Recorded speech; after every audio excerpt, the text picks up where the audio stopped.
Meus alunos e alunas do nono ano, professor Soares trazendo aqui mais esse vídeo para vocês, onde iremos comentar o quesito número 20 aí, da página 121.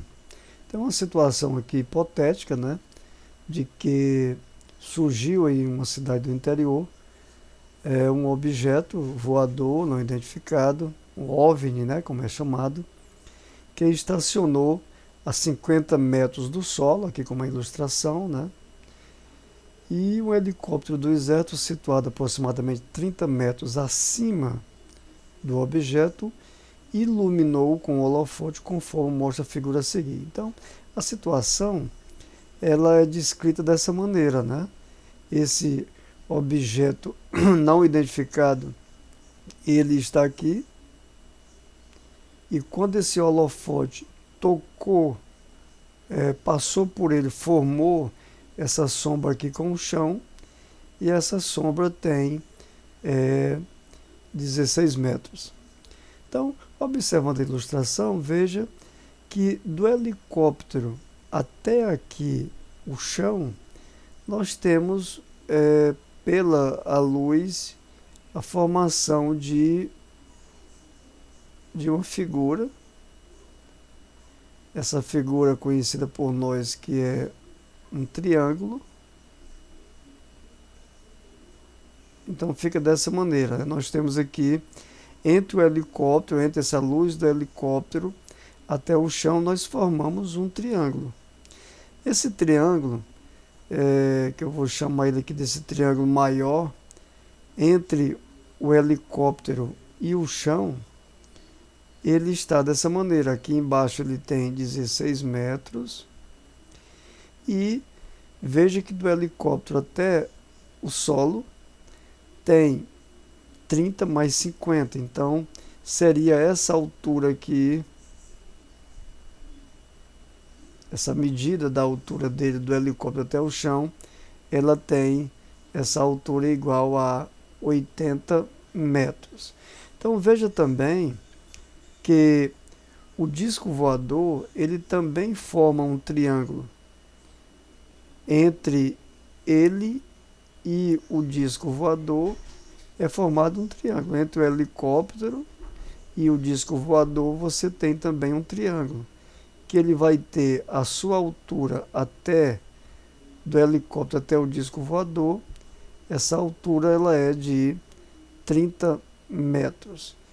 E veja que esse diâmetro aqui do disco voador, eu vou colocar a incógnita x, porque nós queremos descobrir qual é esse valor. Então, para isso, esses triângulos são semelhantes, e nos triângulos semelhantes, a razão entre as alturas, ela também é igual à razão entre os lados que são correspondentes.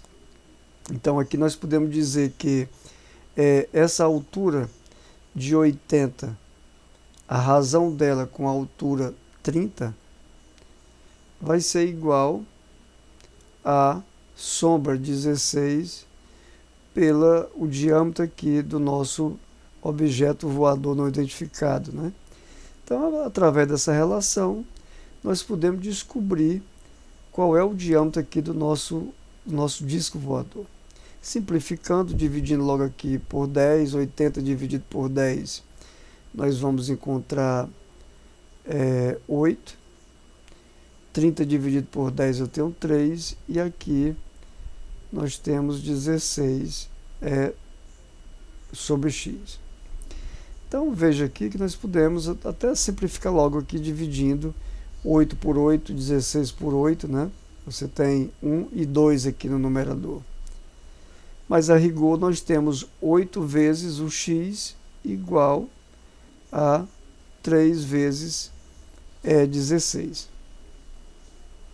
Então aqui eu poderia simplificar logo fazendo o seguinte, ó, x, esse 8x é igual a 3 vezes 2 vezes o 8. Veja que 2 vezes 8 é 16, então aqui eu já posso simplificar, dividindo esse 8 por 8, cada um dos membros, eu tenho x igual a esse produto de 2 vezes 3 vezes 2 ou 2 vezes 3, que é igual a 6. Esse 6 representa aqui para nós exatamente o diâmetro aqui do nosso disco voador. Mas a pergunta aqui para nós quer saber qual é o raio desse disco voador. Então, numa figura circular, imagina que sendo uma circunferência perfeita, né? E aqui fosse o disco voador, seria dizer que de um lado a outro aqui do disco voador, você teria esse tamanho de 6 metros, né? Você teria isso aqui, ó, igual a 6 metros. Mas o diâmetro, ele é 2 vezes essa medida que nós chamamos de raio. Então aqui você teria o raio, que vai do centro aqui da circunferência até a sua borda. Então veja que aqui o diâmetro que nós encontramos, ele é 2 vezes a medida do raio. E esse diâmetro aqui nós encontramos foi 6. Então eu posso dizer que 6 é igual a 2 vezes esse raio. E dividindo, 6 dividido por 2, você tem a medida do raio, que é igual a 3. Então quer dizer para nós que o raio desse objeto voador não identificado é 3, ou seja, a alternativa A que a gente vai marcar, tá certo? Então veja aí que é também uma situação onde nós resolvemos usando a semelhança de triângulos, ok?